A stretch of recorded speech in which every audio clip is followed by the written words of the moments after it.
ओम नमः शिवाय। श्री शिव महापुराण शतरुद्र संहिता 14वां अध्याय। नंदीश्वर बोले, हे सनत कुमार, घर आकर उस ब्राह्मण ने परम हर्ष से युक्त होकर अपनी स्त्री से सारा वृतांत कह सुनाया। यह सुनकर उस विप्र पत्नी शुचिष्मति को महान आनंद प्राप्त हुआ और वह प्रेम युक्त होकर अपने भाग्य की सराहना करने लगी। तदंतर कुछ समय के बाद उस ब्राह्मण द्वारा यथाविधि गर्भाधान कर्म किए जाने पर उसकी पत्नी गर्भवती हुई। तत्पश्चात उस विद्वान ब्राह्मण ने गृहसूत्र में कथित विधि के अनुसार पुंस तत्व की वृद्धि के लिए गर्भ स्पंदन के पहले ही भली भांति पुंसवन संस्कार किया। तत्पश्चात 8वां महीना आने पर क्रियावेक्ता उस ब्राह्मण ने सुखपूर्वक प्रसव के लिए गर्भ के रूप की वृद्धि करने वाला सीमंत संस्कार किया।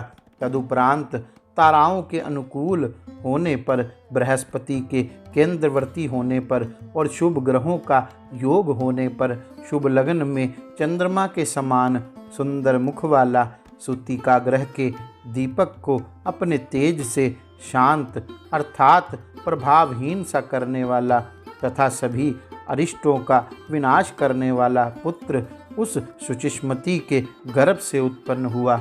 वह बालक शिवजी ही थे जो भूर्भुवः स्वः इन तीनों लोकों को समग्र सुख देने के लिए अवतीर्ण हुए। उस समय गंध को समग्र वहन करने वाले वायु के वाहन मेघ दिशा रूपी वधुओं के मुख पर वस्त्र से बन गए, अर्थात चारों ओर काली घटा उमड़ आई। वे घनघोर बादल गंध वाली पुष्प राशि की वर्षा करने लगे। दुंदुबियाँ बज उठी और सारी दिशाएं निर्मल हो गई। प्राणियों के वनों के साथ चारों ओर नदियाँ स्वच्छ हो गई।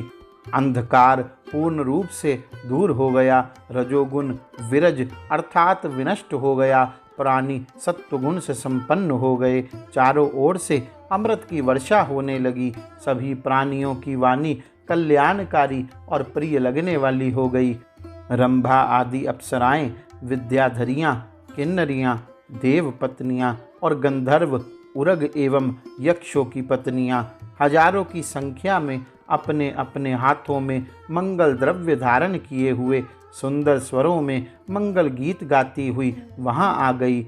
मरीचि, अत्रि, पुलह, पुलस्त्य, क्रतु, अंगीरा, वशिष्ठ, कश्यप, अगस्त्य, विभांड, मांडीव पुत्र लोमेश, रोमचरण, भरद्वाज, गौतम, भृगु, गालव, गर्ग, जातुकर्ण्य, पराशर, आपस्तंभ, याज्ञवल्क्य, दक्ष, वाल्मीकि, मुद्गल, शतात्प, लिखित, शिलाद, उंचव्रती से जीविका चलाने वाले शंख, जमदग्नि, संवर्त, मतंग, भरत, अंशुमान, व्यास, कात्यायन, कुत्स, शौनक, सुश्रुत, शुक, ऋष्यशृंग, दुर्वासा, शुचि, नारद, तुम्बुरु, उतंक, वामदेव, पवन, असित, देवल, शाल्यकायन, हारित, विश्वामित्र, भार्गव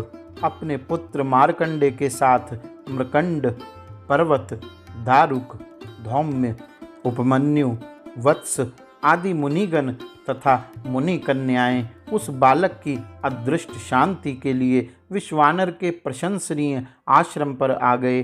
बृहस्पति सहित ब्रह्मा तथा भगवान विष्णु, नंदी, भृंगी तथा पार्वती सहित शंकर, महेंद्र आदि देवता, पातालवासी नागगण एवं अनेक प्रकार के रत्न लेकर नदियों सहित समुद्र वहाँ गए और स्थावर पर्वत आदि हजारों की संख्या में जंगम रूप धारण कर वहाँ आए। उस महोत्सव में अचानक असमय में चांदनी उत्पन्न हो गई। उसके बाद ब्रह्मा ने विनम्र होकर स्वयं उसका जात कर्म संस्कार किया। फिर वेद विधि का विचार करके 11वें दिन उसके रूप को देखकर उसका नाम गृहपति रखा। उन्होंने नामकरण के समय श्रुति के मंत्रों का उच्चारण करते हुए चारों वेदों के 4 मंत्रों से उसे आशीर्वाद देके लौकिक रीति का आश्रय लेकर रक्षा मंत्रों से उसकी बालोचित रक्षा संपन्न की और हंस पर सवार हो सबके पितामह वे ब्रह्मा जी अपने धाम को चले गए। इसी प्रकार विष्णु के साथ शंकर भी अपने वाहन पर सवार हो अपने लोक को चले गए। वे आपस में विचार कर ही रहे थे कि अहो कैसा इसका रूप है, इसका विलक्षण तेज कैसा है और इसके सभी अंग लक्षण कैसे हैं। देखो शुचिष्मति कैसी भाग्यवती है कि इसके गर्भ से साक्षात शिवजी प्रकट हो गए, अथवा शिवजी के भक्तों में इस प्रकार की घटना कोई आश्चर्य की बात नहीं है जिससे उनके द्वारा अर्चित रुद्र स्वयं प्रकट हो गए। इस प्रकार आपस में प्रशंसा करते हुए पुलकित रोमों वाले सभी देवता विश्वानर से आज्ञा ले जिस प्रकार आए थे उसी प्रकार चले गए। पुत्रवान व्यक्ति पुत्र से लोकों को जीतता है, यह सनातनी श्रुति है। इसलिए समस्त गृहस्थ पुत्र की कामना करते हैं। पुत्रहीन का घर सूना है, पुत्रहीन का धन कमाना व्यर्थ है, अपुत्र का तप खंडित है। जिसको पुत्र नहीं है वह कभी पवित्र नहीं होता। पुत्र से बढ़कर कोई परम लाभ नहीं, पुत्र से बढ़कर कोई परम सुख नहीं, और इस लोक तथा परलोक में पुत्र से बढ़कर कोई परम मित्र नहीं। चौथे महीने में गृहपति के पिता ने उसका गृह निष्क्रमण संस्कार किया। फिर छठे महीने में उसका विधि पूर्वक अन्नप्राशन और वर्ष पूरा होने पर चूड़ाकरण संस्कार किया। इसके बाद उस कर्मवेत्ता ने श्रवण नक्षत्र में कर्ण वेद करके उसके ब्रह्म तेज की अभिवृद्धि के लिए 5 वर्ष की अवस्था में यज्ञोपवीत संस्कार किया। पुनः बुद्धिमान पिता ने उपाकर्म कर उसे वेदों का अध्ययन कराया। इस प्रकार 3 वर्ष में ही उसने विधि पूर्वक अंग, पद तथा क्रम सहित समस्त वेदों को पढ़ लिया। प्रतिभाशाली उस बालक ने गुरु पिता के मुख से समस्त विद्याएं अपने विनय आदि गुणों को प्रकाशित करते हुए मात्र साक्षी भाव से ग्रहण कर लिया। तदुपरांत 9वें वर्ष में माता पिता की सेवा में निरत गृहपति तथा उसके पिता विश्वानर को देखने के लिए नारद जी वहां आए। कौतुकी देव ऋषि नारद जी ने विश्वानर की पर्णशाला में प्रवेश कर अर्घ, आसन आदि क्रम से ग्रहण कर उनसे कुशल मंगल पूछा और उसके बाद शिव के चरणों का ध्यान करके उनके सामने ही उनके समग्र भाग्य तथा पुत्र धर्म का वर्णन विश्वानर से किया। नंदीश्वर बोले, हे सनत कुमार, तदुपरांत मुनि नारद जी के द्वारा इस प्रकार कहे जाने पर वह शोभा संपन्न बालक माता पिता की आज्ञा प्राप्त कर भक्ति पूर्वक उनको नम्रता से प्रणाम कर बैठ गया। नारद जी बोले, हे वैश्वानर, मैं तुम्हारे लक्षणों की परीक्षा करूंगा। तुम आओ, मेरी गोद में बैठ जाओ और अपना दाहिना हाथ मुझे दिखाओ। तब विद्वान नारद जी बालक के तालु, जिह्वा आदि को देखकर शिवजी की प्रेरणा से विश्वानर से कहने लगे। नारद जी बोले, हे विश्वानर, हे मुने, मैं आपके पुत्र के सब लक्षणों को कहता हूँ, उसे आदर पूर्वक सुनिए।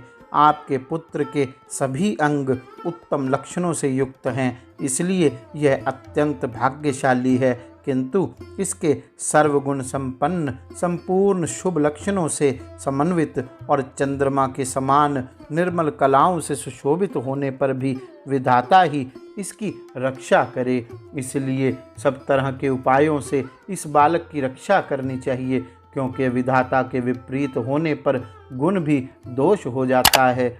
मुझे इस बालक की शंका है कि 12वें वर्ष इसे बिजली अथवा अग्नि से विघ्न है। ऐसा कहकर नारद जी जैसे आए थे वैसे देवलोक को चले गए। इस प्रकार श्री शिव महापुराण के अंतर्गत तृतीय शतरुद्र संहिता में गृहपत्य अवतार वर्णन नामक 14वां अध्याय पूर्ण हुआ। गौरी शंकर भगवान की जय।